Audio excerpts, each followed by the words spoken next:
বর্ধমানে জালে জঙ্গি ধৃতের হোয়াটসঅ্যাপ চ্যাটে মুখ্যমন্ত্রীর গতিবিধি, টাওয়ার লোকেশন পাচারের তথ্য। বর্ধমানের অভিজাত আবাসন থেকে ধৃত জঙ্গি হামিম মণ্ডলের ডিজিটাল এভিডেন্সে চাঞ্চল্যকর তথ্য মিলেছে বলে দাবি করছে Bengal STF. It's a very sensitive issue. এটা ইন্টারন্যাশনাল কানেকশনের বিষয় আছে, ন্যাশনাল সেফটি সিকিউরিটির বিষয় রয়েছে। এসটিএফ ডিটেলসে বলবে, ওদের এখনো অনেক কিছু জানা বোঝা বাকি রয়েছে।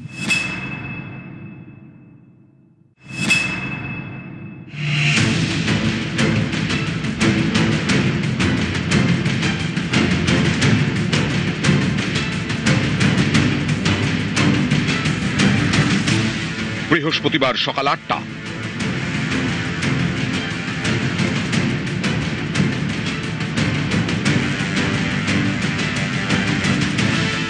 পূর্ব বর্ধমানের নবাবহাটের রেনেসা টাউনশিপের জিম থেকে বেঙ্গল এসটিএফ এর জালে জঙ্গি। গ্রেফতার জঙ্গি হামিম মণ্ডল। তদন্তকারীদের নজরে হামিমের হোয়াটসঅ্যাপ চ্যাট। এসটিএফ এর দাবি, মুখ্যমন্ত্রী শুভেন্দু অধিকারীর গতিবিধির ওপর নজর ছিল হামিমের। সেই তথ্য হোয়াটসঅ্যাপের মাধ্যমে সে পাচার করছিল জঙ্গি গোষ্ঠীর কাছে। উমেশ রাই অলসো এই স্ক্যানারের মধ্যে ছিল, বাকিটা আমি বলছি না।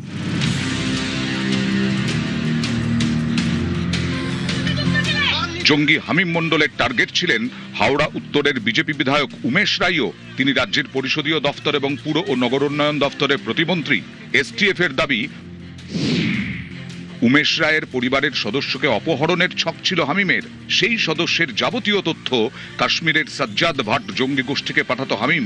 এসটিএফ এর দাবি, তারা জানতে পেরেছে সিক্রেট অ্যাপের মাধ্যমে পাক এজেন্টের সঙ্গে যোগাযোগ রাখত সে। যত সন্ত্রাসী তাকত সব পশ্চিমবাংলাকে নিজের সেফ প্লেস বানিয়েছিল। তারা ভুলে গেছে যে এই পশ্চিমবাংলা এখন রাষ্ট্রবাদীর রাজনৈতিক দলের হাতে আছে। এরা দাবা করছে যে তারা নাকি সিএম কে মেরে দেবে, তো আমাকে থ্রেট করেছে। আমরা এটা সার্বজনিকভাবে বলিনি, এর বিরুদ্ধে আমাদের পুলিশ প্রশাসন লেগেছিল। এর সঙ্গে যত লোক যুক্ত আছে, যত লোক এদেরকে সাপোর্ট করতো, সব লোক চিহ্নিত হবে, তাদের বিরুদ্ধে কারবাই হবে। এসটিএফ সূত্রে খবর, হাওড়া, কলকাতা, পূর্ব বর্ধমানে যাতায়াত ছিল হামিমের। জৈশ-ই মোহাম্মদ জঙ্গি গোষ্ঠীর সঙ্গে হামিমের যোগ পাওয়া গেছে। জঙ্গি সাজ্জাদ ভাট গোষ্ঠীর হয়ে কাজ করত এই হামিম মণ্ডল। প্রাথমিকভাবে তদন্তে তেমনটাই জানতে পেরেছে বেঙ্গল এসটিএফ। একের পর এক চাঞ্চল্যকর তথ্য এই হামিম মণ্ডলের থেকে পেয়েছে বেঙ্গল এসটিএফ। সাজ্জাদ ভাট গোষ্ঠী পাক জঙ্গি সংগঠন জৈশ-ই মোহাম্মদের স্লিপার সেল। 2019-এর 14 ফেব্রুয়ারি পুলওয়ামা হামলার সঙ্গে জড়িত ছিল সাজ্জাদ ভাট। সে বছরই এনকাউন্টারে নিহত জঙ্গি সাজ্জাদ আহমেদ ভাট। সাজ্জাদের মৃত্যুর পরেও সক্রিয় তার গোষ্ঠী।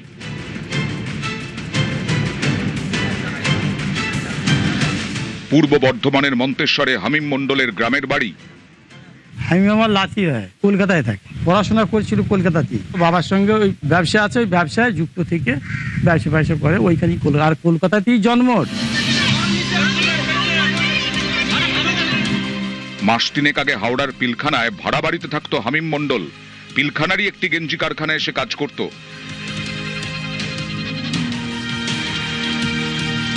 এটা বর্ধমানের রেনেসা টাউনশিপ। মাস তিনেক আগে এই অভিজাত আবাসনে ফ্ল্যাট ভাড়া নিয়ে পরিবারের সঙ্গে থাকা শুরু করে হামিম মণ্ডল। এই রেনেসা টাউনশিপের জিম থেকেই বৃহস্পতিবার বেঙ্গল এসটিএফ এর জালে জঙ্গি। তার সাকরেদদের খুঁজে এসটিএফ। সোমরাজ বন্দ্যোপাধ্যায়, শরদিন্দু ঘোষ এবং নবকুমার রায়, নিউজ 18 বাংলা।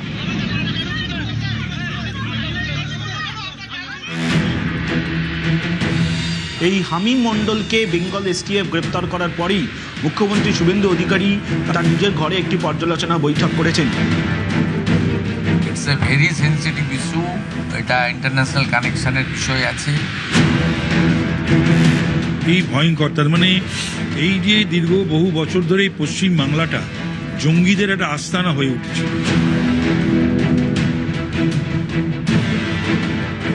তৃণমূল জমানায় যেটা সেটা হচ্ছে র্যাডিক্যালাইজেশন, ধর্মান্ধ মৌলবাদীদের সংখ্যা।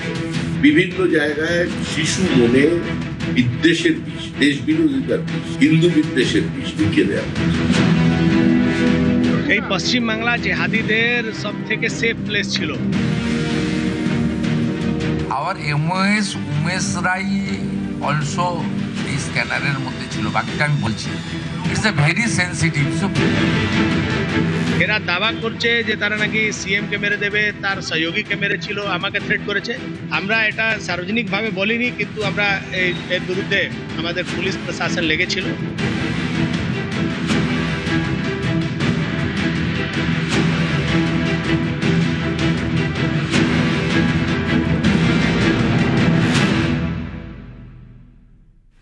একদিকে বাংলায় জালে জঙ্গি, অন্যদিকে কাশ্মীরে ফের টার্গেট কিলিং। কুলগামে টার্গেট কিলিং, নাম পরিচয় জেনে পরিযায়ী শ্রমিক খুন। জঙ্গিদের গুলিতে খুন পরিযায়ী শ্রমিক, গুলিবিদ্ধ আরেক পরিযায়ী শ্রমিক হাসপাতালে।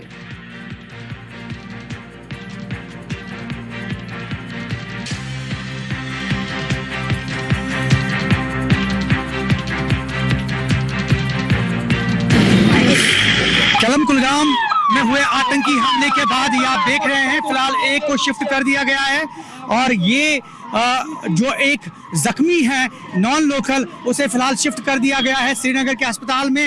और जैसे कि हमने पहले भी बताया आपको, जो केलम कुलगाम में आतंकी हमला हुआ, इस हमले में फिलहाल एक की मौत वाकया हुई है, जबकि जो दीगर एक नॉन लोकल है फिलहाल वो जख्मी हो गया है और उसे जख्मी हालत में श्रीनगर के अस्पताल मुंतकिल कर दिया गया है इलाज के लिए। आपने देखा अभी कि किस तरह से यहाँ जीएमसी अनंतनाग में जो जख्मी नॉन लोकल है उसको फिलहाल शिफ्ट कर दिया गया है श्रीनगर के अस्पताल में, जबकि एक की मौत जो है इस हमले में वाकया हुई है।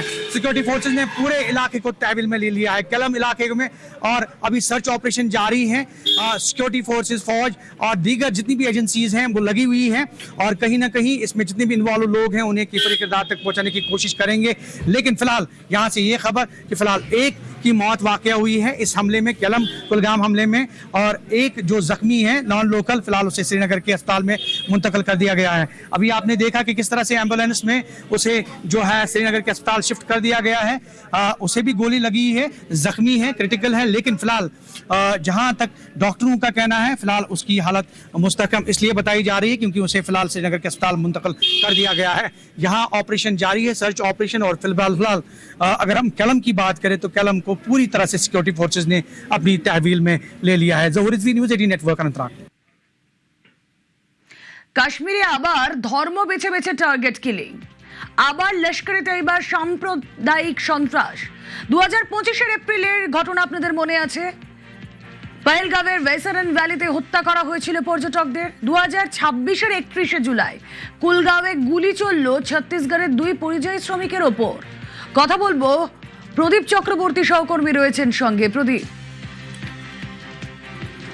রুমেলা প্রশ্নটা আরেকবার করবে। আমরা পহেলগাঁওয়ের ঘটনা দেখলাম, সেখানে লস্করে তৈবার যোগ, আবারও আমরা গতকালের ঘটনা দেখলাম। এই ধরনের নাশকতার ঘটনা বারবার ঘটছে, টার্গেট কি? টার্গেট হচ্ছে এটা একদম পহেলগামের বৈশরণ ভ্যালির মতোই মোডাস অপারেন্ডি, অর্থাৎ ধর্ম দেখে দেখে এথনিসিটি দেখে দেখে হত্যা করা, যাতে কাশ্মীরে বাইরের লোকেরা যেতে ভয় পায়, যাতে সাংস্কৃতিক মেলবন্ধনটা না হয়। এটা একটা প্যানিক ছড়ানো, যাতে ভিন রাজ্যের পরিযায়ী শ্রমিকরা কাশ্মীরে কাজ করতে না যান, যে আপেল শ্রমিকরা আছেন তারা কাজ করতে না যান। এক্ষেত্রে কুলগামে ছত্তিশগড়ের 2 শ্রমিককে গুলি করেছে জঙ্গিরা এসে, এবং তারপর হচ্ছে ঘটনার দায় স্বীকার করেছে দ্য রেজিস্ট্যান্স ফোর্স বা টিআরএফ। ঘটনাচক্রে পহেলগামের বৈশরণ ভ্যালিতে যখন গণহত্যা করা হয়েছিল, ধর্ম জিজ্ঞেস করে করে পর্যটকদের হত্যা করা হয়েছিল, তার 2 দিন আগে এই টিআরএফ এরই একটা মেসেজ এসেছিল পর্যটকদের হুঁশিয়ারি দিয়ে, এবং তারপরে ঘটনা ঘটে। যদিও টিআরএফ বা যা লস্করে তৈবার শাখা সংগঠন তা তখন ঘটনা ঘটে যাওয়ার পর দায় অস্বীকার করে, কিন্তু সাবস্টেন্সিয়াল এভিডেন্সে ভারতীয় গোয়েন্দারা প্রমাণ করে দিয়েছিলেন বিশ্বের দরবারে যে এটা লস্করে তৈবারই কাজ। এবার টিআরএফ দায় স্বীকার করেছে, তার মানে এটার পিছনে যে লস্করে তৈবা আছে তাতে কোনো সন্দেহ নেই। এবার এই মোডাস অপারেন্ডি 1 বছর বাদে এই কাজ করার ধরন, এইভাবে বেছে বেছে খুন করা, টার্গেট কিলিং, এটা কাশ্মীরে আবার ফিরে এলো ভয় দেখানোর জন্য। এবং গোয়েন্দাদের আরো সন্দেহ যে এটা কাজ করানো হচ্ছে হাইব্রিড জঙ্গিদের নিয়ে বা অস্থায়ী জঙ্গিদের নিয়ে, অর্থাৎ দিনের বেলা তারা সাধারণের ভিড়ে বেশে নানা কাজ করছে এবং সূর্য ডোবার পর বা পাকিস্তান থেকে নির্দেশ এলে তারা নিজেদের টার্গেটকে গুলি করছে। রুমেলা। ওকে।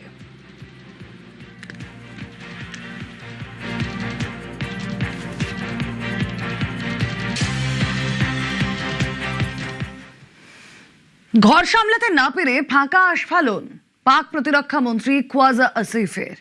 পাক অধিকৃত কাশ্মীরে পাকিস্তানের রাশ আরো আলগা হচ্ছে। পিওকের অধিকাংশ মানুষই চাইছেন ভারতের সঙ্গে জুড়তে। পিওকে অবৈধভাবে দখল করে রেখেছে পাকিস্তান, মনে করিয়ে দিচ্ছে ভারত।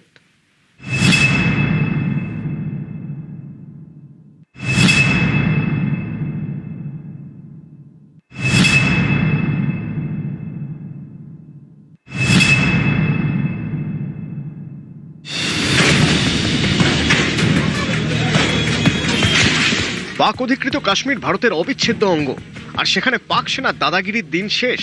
গত কয়েক মাসের একের পর এক ঘটনা তা চোখে আঙুল দিয়ে দেখিয়ে দিয়েছে। পাক অধিকৃত কাশ্মীরের বিভিন্ন জায়গায় গত জুন মাস থেকে বেড়েছে বিক্ষোভের আগুন। পুলিশ ও নিরাপত্তা বাহিনীর সঙ্গে সংঘর্ষে আন্দোলনকারী ও পুলিশ মিলিয়ে এখনো পর্যন্ত ৯৮ জনের মৃত্যু হয়েছে।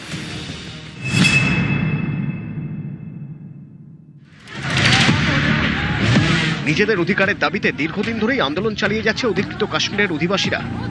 ১ বছরেরও বেশি সময় ধরে উত্তপ্ত পাক অধিকৃত কাশ্মীর। অর্থনৈতিক সংকট, সাধারণ নাগরিকদের প্রতি বঞ্চনা, একের পর এক বিধিনিষেধ চাপানোর জেরে পাক অধিকৃত কাশ্মীরে ক্ষোভ জমছিলই। তার উপরে স্থানীয় প্রশাসনের ব্যর্থতা বিক্ষোভ আরও বাড়িয়ে তোলে।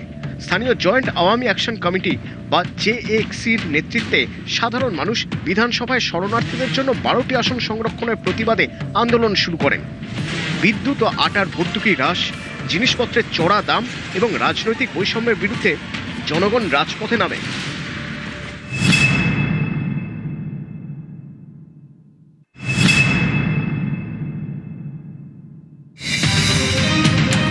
পাক অধিকৃত কাশ্মীরে ৩ দফা নির্বাচনের প্রথম দফার ভোট ছিল গত সোমবার। নির্বাচন শুরু হতেই নানা জায়গা থেকে হিংসার খবর আসতে শুরু করে। সাধারণ মানুষের উপর এলোপাথারি গুলি চালায় পাকিস্তান পুলিশ। পাক সেনার গুলিতে এখনো পর্যন্ত ৩৭ জনেরও বেশি সাধারণ মানুষের মৃত্যু হয়েছে। পরিস্থিতি সামাল দিতে মোবাইল ফোনের নেটওয়ার্ক, ইন্টারনেট আংশিকভাবে বন্ধ।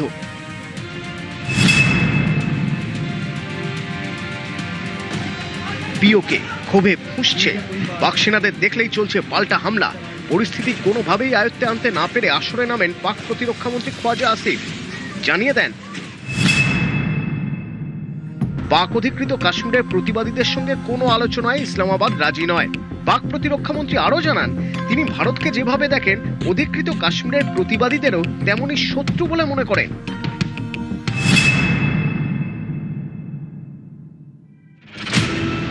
পাক অধিকৃত কাশ্মীরে ইসলামাবাদের দমন পীড়ন নিয়ে আগেই মুখ খুলেছে নয়াদিল্লি। জানিয়েছে আম আদমির ক্ষোভ আসলে ইসলামাবাদের অর্থনৈতিক শোষণ, নাগরিকত্বের অধিকার হরণ এবং প্রশাসনিক নিপীড়নের প্রতিফলন। কাশ্মীরের ওই অংশ যে ভারতের অবিচ্ছেদ্য অঙ্গ এবং সেটি পাকিস্তান অবৈধভাবে দখল করে রেখেছে তাও মনে করিয়ে দিচ্ছে ভারত। বিদেশ মন্ত্রকের মুখপাত্র রণধীর জয়সওয়াল বলছেন, এই নির্বাচন অধিকৃত কাশ্মীর নিয়ে ভারতের অবস্থান বদলাতে পারবে না। এই ভোটকে অধিকৃত কাশ্মীরে পাকিস্তানের অবৈধ দখলদারি এবং মানবাধিকার লুট ঢাকার চেষ্টা হিসেবে দেখছে ভারত। নিউজ 18 বাংলা। এগরা হাসপাতালে ছবি দেখাবো। এগরা হাসপাতালে সুপারকে ধমক স্বাস্থ্যমন্ত্রী। এগরা হাসপাতাল পরিদর্শনে মন্ত্রী। এগরা সুপার স্পেশালিটি হাসপাতাল নিয়ে ক্ষোভ, পরিষেবা নিয়ে ক্ষুব্ধ মন্ত্রী শারদ দত্ত মুখোপাধ্যায়। সুপার ও অ্যাসিস্ট্যান্ট সুপারকে ধমক মন্ত্রীর। 3 মাসের মধ্যে হাসপাতাল ঢেলে সাজানোর বার্তা।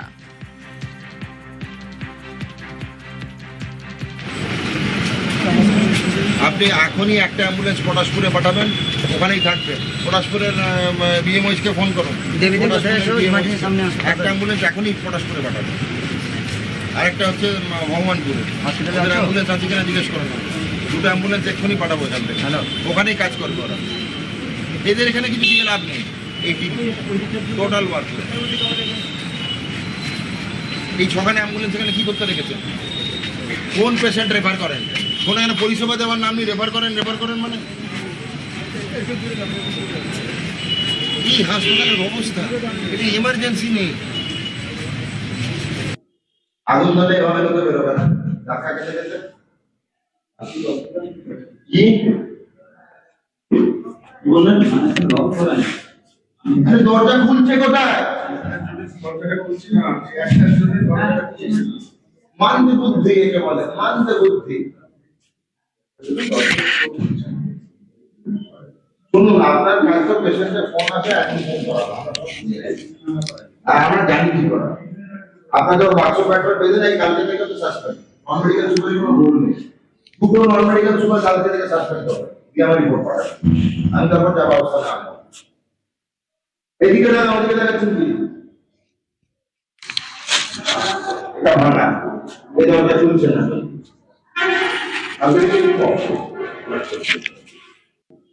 আমরা প্রত্যেকটা হাসপাতালে কি কি গলদ কি কি ফাঁক দেখছি, তবে এগরা সুপার স্পেশালিটি খুব অবস্থা খারাপ। এর পেছনে আমার অনেক সময় দিতে হবে। অ্যাডমিনিস্ট্রেশন, প্রশাসন, হাসপাতালের প্রশাসন খুব দুরবস্থা, নার্সিং প্রশাসন দুরবস্থা। দোষ আমি নিচ্ছি, কারুর নামকরণ করছি না, কেন আমি স্বাস্থ্যমন্ত্রী, আমাকেই ঠিক করতে হবে। যতটা পারা যায় ঠিক করব, খাবারের স্ট্যান্ডার্ড ঠিক করব, শৌচালয় 10 টাকা করে নেওয়া হচ্ছে সেটা বন্ধ করব।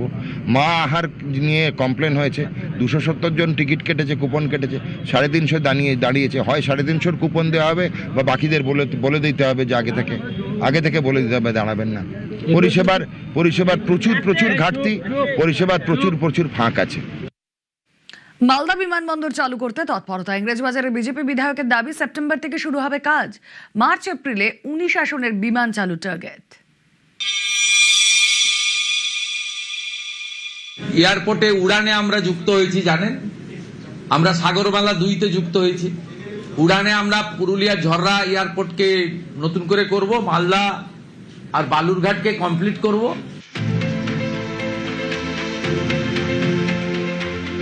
মালদার ইংরেজ বাজার, এই শহরের পূর্ব দিকে প্রায় 140 একর জমির উপর বিমানবন্দর, দীর্ঘদিনের পুরনো। পালাবদলের বাংলায় এই বিমানবন্দর চালুর উদ্যোগ। এর জন্য সম্প্রতি যৌথভাবে সমীক্ষার কাজ করে ভূমি ও ভূমি সংস্কার দপ্তর এবং পরিবহন দপ্তর।